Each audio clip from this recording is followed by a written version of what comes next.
फिन चिरां जिल्लायाव हानि फोरमानलाइ गथायदों बिटिआर सरकारा।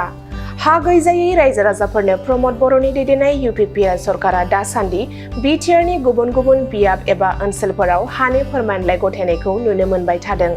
बे असिलायैनो थांनाय सानखालि 14 नं चिरांदुवार बियाबनि खुंग्रिङाव EM रन्जित बसुमतारीनि नुजाथिनायजों दैसुमगुरि ग्राम सभा आरो हान्थुपारा ग्राम सभा बे दरनै ग्राम सभानि सिङाव थानाय गामिफोरनि 200निबो बांसिन रायजो राजाफोरनो हानि फोरमानलाइ गथायो। बे हाबाफारियाव बारग'लेङाइ गाहाय मावफुं सोद्रोमा खाम्फा Bargayary, MLA Nirmal Kumar Brahma, DFO कुनज Basumatary, रुनिकाटा forest रेन्जनि रेन्जार जसमानिक Mushahary, खुंग्रिं रेन्जनि रेन्जार कारेन बसुमतारी लोगोसे ओनसोलनि मेलेमजिबि सुबुंफोराबो बाहागो लायो।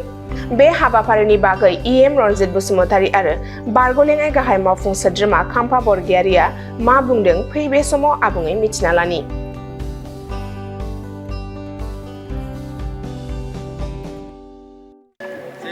फोरमान बिलाइ राननाय जों नुनो मोननाय जाबाय। आसलथे दरबेसे गामि आरो बेसेबांसो फेमिलिनो हा राननाय? 250निख्रुइबो बांसिन दरबा गामिनो दिनै खुंग्रिं हालामावहाय जोङो लेन्ड टाइटेल सार्टिफिकेटखौ जोङो दिनै होनो हाबाय।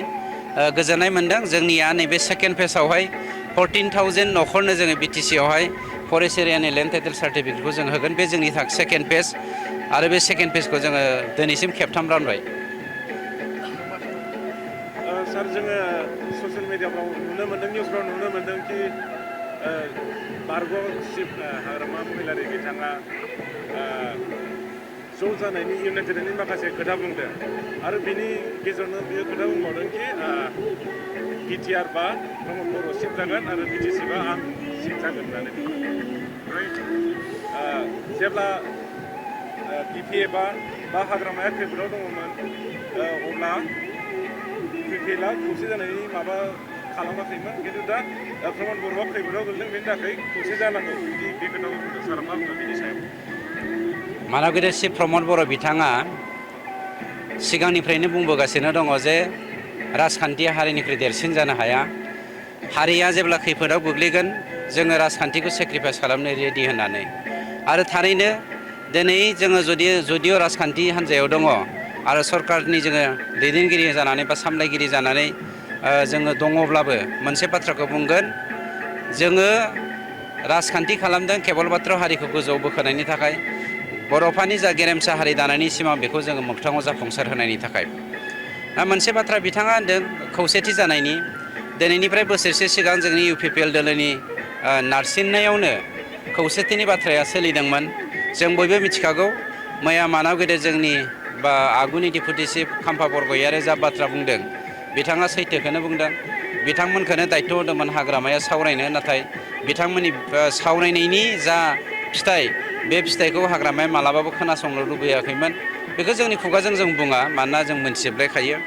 खिन्थु मोनसे बाथ्राया दिनै सोमोनांथाव, बिथाङा जे इउनिटि जानो गोसो गैया बा बर' हारिखौ इउनिटि खालामनो नागिरा, बे बाथ्राया बेवहाय सैथो जादों जे BTR जायोब्ला BTRब्ला प्रमद बर'आ चिफ, BTC बा हाग्रामाया चिफ। थारमाने थामथि बर' एकर्ड 2020 मायथाइनि 27 जानुवारिनि जा एकर्ड, बे थामथि बर' सान्थि एकर्डखौ दिनै हाग्रामाया मा खालामदों? डिनाय खालामदों। मानो होनोब्ला थामथि बर' एकर्डनि गेजेरजों जोंनि हालामा जे गहपुरसिम सरजाबफाबाय, दिनै बेखौ हाग्रामाया एक्सेप्ट खालामाखै।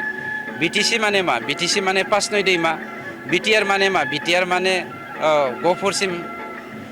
गहपुरसिमखौ बिथाङा बारायनायखौ मालाबाबो लुबैया, दिनैबो लुबैया। आगोलबो होनदोंमोन गहपुरखौ जों मालाबाबो BTCनि सिङाव लाया होननानै। दिनै बिथांनि जा डायलग BTCनि चिफ जानाय BTRनि चिफ जाया होननाय, बे बाथ्राया सैथो।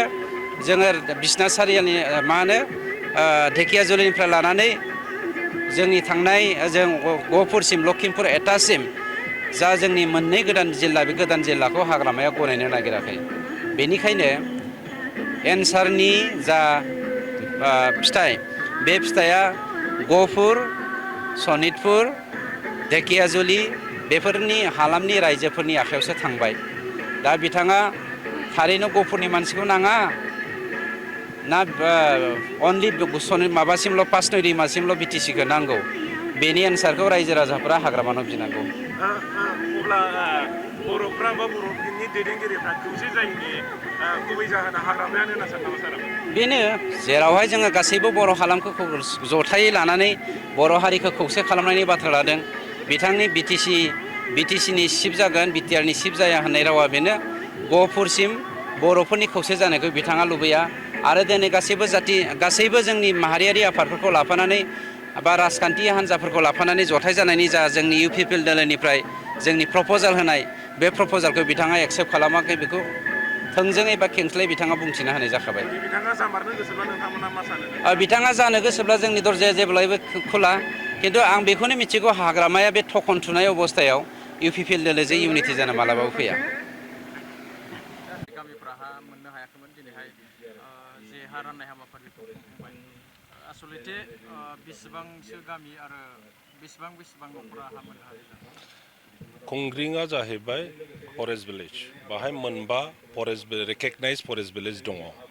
दा फरेस्ट भिलेजखौ खुब सम्भब नैबे खुंग्रिंनिखौ 1962 निफ्राय 1966 नि गेजेराव बानायनाय जादों। आं एक्जाक्ट डेटखौ बुंनो रोंनाय नङा, एक्जाक्ट सनखौ, खिन्थु 62 to 66 नि गेजेराव। दा गोलाव सम दासिमाव बेवहाय जायफ्रा लेन्ड टाइटेल मोन्दोंमोन फरेस्ट डिपार्टमेन्टनिफ्राय बिसोरो गोबाङा थैनानै थांबाय, नाथाय फिसाफोरनो बेखौ ट्रेन्सफार खालामनानै गालांनाय जायाखै।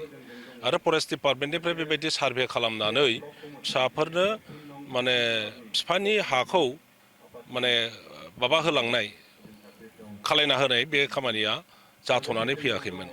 दा देग्लाय UPPL सरकारनि दिनावहाय प्रमद बर' आरो बिथांनि EM बिथांमोन स्पेसियेलि रन्जित कुमार बसुमतारीमोननि नाजानायाव खुंग्रिं एरियायाव मोननै खामानि जादों। मोनसेया जाहैबाय बिमा बिफानि हाखौ फिसाफोरनो नामजारि खालामनानै होनाय बे खामानियाबो जाबाय। लोगोसे बे गामि आगोलाव जि एरियासिम हाखौ हगारनाय जादोंमोन बिनि बांसिन बे एखे मानसिफ्रानो हाखौ आवग्रिनानै लाबोदों। गोलाव बोसोर जाबाय। दा 2006 नि भारत सरकारनि जे आयेन FRCनि आन्दाराव बे हाखौ मोननायनि अधिकार दं।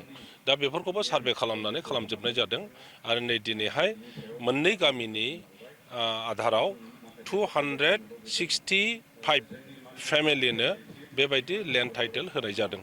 जोबोद मोजां जादों, खारन बे ओनसोलनि रायजो राजाफ्रा गोरिब आरो हा नङाब्लाथ' बहा रायजो जानो। दा गावसिनि हा मोनबाय, बेवहायनो आबाद खालामनानै न' लुनानै रायजो जानो हानायनि बे सुबिदा बा बे अधिकारखौ बिथांमोनहा मोनबाय। सार जोङो रिसेन्टलि खौरां बिजोङाव नुनो मोनदों जे मिथिनो मोनदों जे जोंनि बारग' BTCनि बारग' चिफ बिथां हाग्रामा महिलारि बिथाङा बर' लिडारफोर आरो बर' हारिफोरखौ खौसे